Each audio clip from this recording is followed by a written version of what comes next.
안녕하세요. 너와라TV 역사가 보여의 김여경입니다. 지난 시간에는 조선의 근대화를 이끌고 건국의 태동을 가져온 배제학당, 그리고 배제학당에서 운명적 전환점을 맞이한 청년 이승만에 대해 살펴보았습니다.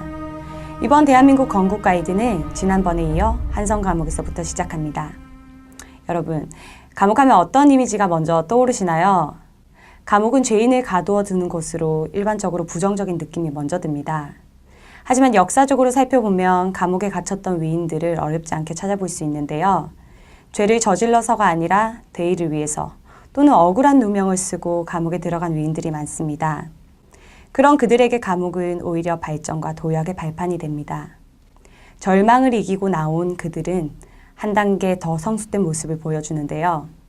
이런 측면으로 봤을 때 감옥은 꼭 부정적인 곳만은 아닌 것 같습니다. 이승만을 포함한 독립협회 회원들은 고종을 폐위시키기 위한 혁명 모의를 하던 중 체포되어 악명 높은 한성 감옥에 갇히게 됩니다. 한성 감옥, 생소하신 분들이 많으실 텐데요. 한성 감옥은 지금의 종로 3가 단성사 극장 자리에 있던 대한제국의 감옥입니다. 한성 감옥이 이토록 악명 높았던 이유는 뭘까요? 수용자는 겨우 0.23평, 가로 세로 85cm의 비좁은 공간에 수감되었고 흙바닥에는 해충이 우글거렸습니다. 식사는 팥밥에 소금국과 콩나물이 전부였으며 그것마저 부패하여 구역질 나는 식사가 제공되었고 위생적으로도 최악이라서 많은 사람들이 질병에 시달렸습니다. 이뿐 아니라 자백을 받아내기 위해 잔혹한 고문으로 사람들이 죽어나가는 곳이기도 하였죠. 당시 수감자들은 한성 감옥을 이렇게 묘사했습니다. 축사에 가둔 소떼처럼 이리저리 죄수들을 몰아붙이는 곳. 바구니 속 겹쳐 밀치락달치락 거리는 미꾸라지처럼 버텨야 하는 곳. 한마디로 절대 들어가기 싫은 범죄자들의 무덤 같은 곳이었는데요. 미결수였던 이승만의 상황은 더욱 최악이었습니다. 그냥 있어도 생지옥과 같은 이곳에서 그는 손목에는 수갑을, 다리에는 족쇄를, 목에는 10kg의 무거운 칼을 쓰고 7개월을 있어야 했습니다. 고문이 얼마나 잔혹했던지 이승만은 차라리 죽기를 소망했습니다. 실제로 갖은 고문 끝에 그가 죽었다는 소문이 날 정도였는데요. 그의 아버지 이경선은 내 아들 실체라도 달라고 형무소를 찾아오기도 했습니다. 같이 갇혔던 동지들, 최정식, 안경수, 원현진, 장호익, 임병길 등은 평장에 이슬이 되어 사라졌습니다. 최정식의 마지막 말에 이승만은 편하게 죽으라는 말밖에는 해줄 수 없었습니다. 나라를 위해 확신을 가지고 있었던 활동에 대한 사회적 정죄와 비난, 언제 처형될지 알 수 없는 공포와 두려움, 믿었던 이들에 대한 원망과 아쉬움, 여기에 불결한 위생과 건강상의 문제까지 겹치면서 이승만은 끝을 알 수 없는 깊은 절망에 빠집니다. 동시에 대한민국의 건국 또한 위기를 맞게 되는데요. 대한민국의 운명은 어떻게 되는 걸까요? 이 깊은 어둠 속 건국의 시계는 결국 멈춰버리고 마는 걸까요? 그러나 이승만은 하루아침에 마치 다른 사람처럼 행동합니다. 얼굴에 화색이 돌기 시작했고 생기를 되찾았습니다. 언제 사형될지 모르는 처지라고는 믿기지 않을 정도로 말이죠.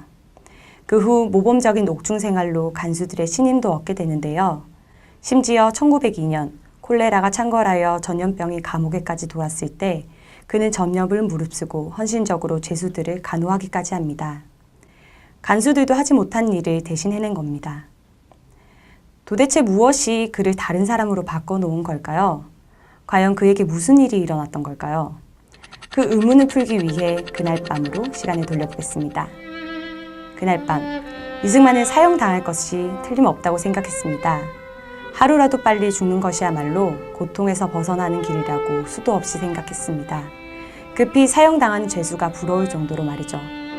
그런데 이런 상황 속에서 이승만의 머릿속에 떠오른 건 가족도 평생을 공부해온 유학도 그 어떤 신념도 아니었습니다. 이상하게도 선교사들에게 들었던 서양 종교의 메시지가 계속하여 가슴을 울렸고 십자가에 달린 한 사람의 모습이 떠올랐습니다. 절대로 부모님의 종교를 버리지 않겠다고 다짐하고 또 다짐했던 이승만의 입에선 자신도 모르게 이런 고백이 터져나옵니다. 이 사건은 한 사람의 회심과 구원을 다룬 단순한 신앙 간증이 아닙니다. 그렇다면 저희가 이렇게 무게를 두고 시간을 할애하지 않았을 겁니다. 이 사건에는 두 가지의 큰 역사적 의미가 있습니다. 첫째, 양반 출신의 최초 괴종이었습니다. 이승만은 양반 출신 중 최초로 기독교를 받아들였습니다. 그리고 기묘하게도 대한민국 최초의 대통령이 됩니다. 이승만이 희망을 버리고 그대로 형장의 이슬로 사라졌다면 대한민국의 역사는 완전히 바뀌었을 겁니다. 그렇기 때문에 그의 기독교로의 개종은 개인의 일기장이 아닌 역사책에 기록되어져야 하는 사건인 것이죠. 둘째, 극적인 개종으로 인하여 서양 문명의 본질을 간파하게 되었습니다.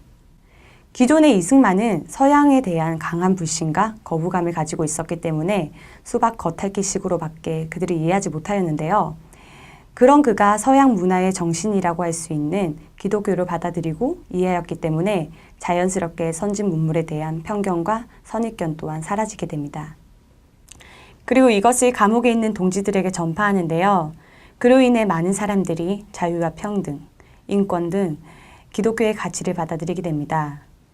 아이러니하게도 가장 자유가 없는 감옥에서 자유의 향기가 진동하는데요. 이때 이승만은 자신의 체험을 바탕으로 폐쇄적이고 부패한 조선을 혁신하기 위한 수단으로 기독교를 주시하게 됩니다. 한반도는 마치 거대한 담장 없는 감옥과도 같았기 때문입니다. 지옥과 같은 한성 감옥에도 자신과 동지들에게 살아갈 힘과 희망을 준 기독교라면 나라와 백성들을 구할 수 있을 것이란 확신이 든 것이죠. 이 생각은 후일 기독교 입국론으로 발전합니다. 한반도 어느 곳을 살펴봐도 어둠뿐인 이때 가장 어두워야 할 감옥이 오히려 나라를 비추는 등불로 떠오릅니다. 이제 이승만은 배제학당 당시에는 아무런 의미를 두지 않았던 영어 성경을 읽기 시작합니다. 선교사들이 간수들 몰래 넣어준 것인데요. 목에는 칼이 차고 두 손은 수갑이 채워졌기 때문에 누군가 책장을 넘겨줘야 책을 읽을 수 있었다고 합니다. 목에 칼이 찬 채 7달을 견딜 수 있었던 원동력은 여기에 있습니다. 그리고 선교사들의 계속된 탄원으로 사형에서 종신형으로, 종신형에서 계속 감형되어 최종적으로 5년 7개월까지 형량이 줄게 됩니다. 몸에 채워진 족쇄들이 벗어졌고 그와 더불어 조금씩 자유가 주어졌으며 일과 중에 책을 읽을 수 있도록 배려도 받게 됩니다. 덕분에 이승만은 하루 종일 책을 읽을 수 있었고 감옥에 들어오기 전보다 더 많은 학식과 견문을 얻게 됩니다. 그에게 감옥은 도서관과도 같았습니다. 그의 영어 수준도 날로 완벽해졌고 독서와 집필의 시간을 축적해 나갑니다. 그는 또한 영어의 중요성을 인식하고 최초의 영안사전을 작업을 시작합니다. 그러나 돌연 중단하게 됐는데요. 1904년 러일 전쟁이 일어났기 때문입니다. 러일 전쟁의 승자가 조선을 차지할 거란 소식이 들리고 한성 감옥은 통곡으로 가득 찹니다. 어떤 경우든 식민지가 될 게 분명하기 때문이죠. 이승만은 백성들의 의식을 깨우고 희망을 주기 위하여 급히 대중계문서를 쓰기 시작합니다. 그리고 넉 달 만에 책 한 권이 완성되는데요. 바로 그의 대표저서 독립정신입니다. 로버트 올리버 박사는 독립정신을 한국의 정치적 성서, 한국 자유주의의 헌장이라고 극찬합니다. 이승만은 이 책을 통하여 조선이 멸망하지 않으려면 선진국을 모델로 한 문명개화를 통해 부국강변을 일으켜야 한다고 강조합니다. 독립을 유지하고 발전하기 위해서는 정치제도를 개선해야 하고 국가의 지도자를 바꿔야 하며 우리보다 앞서 있는 선진국을 표본으로 삼아 하루빨리 문호를 개방해야 하고 경제적으로는 상업과 공업, 무역을 활발히 해야 한다고 주장했습니다.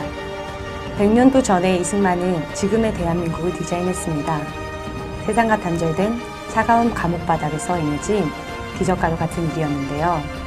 세계 정세와 한반도를 한눈에 볼 수 있는 놀라운 통찰력이 없었다면 불가능한 일이었습니다. 그러나 안타깝게도 당시 정부가 이승만에게 적대적이었기 때문에 책은 출판되지 못합니다. 역사에 만약에라는 말은 없다고 합니다. 하지만 만약에 독립정신이 출판되어 국민들에게 널리 익혔다면 어땠을까요? 시청자 여러분들의 상상에 맡기도록 하겠습니다. 한편 이승만은 드디어 형을 마치고 한성 감옥에서 출소하는데요.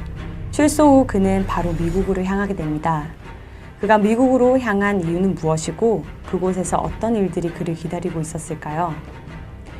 프로그램을 진행할 때 감옥에 대한 질문을 드렸는데요. 이승만에게도 감옥은 부정적인 곳만은 아니었던 것 같습니다. 감옥의 고난이 담금질이 되어 건국 정신을 완성시켰기 때문입니다.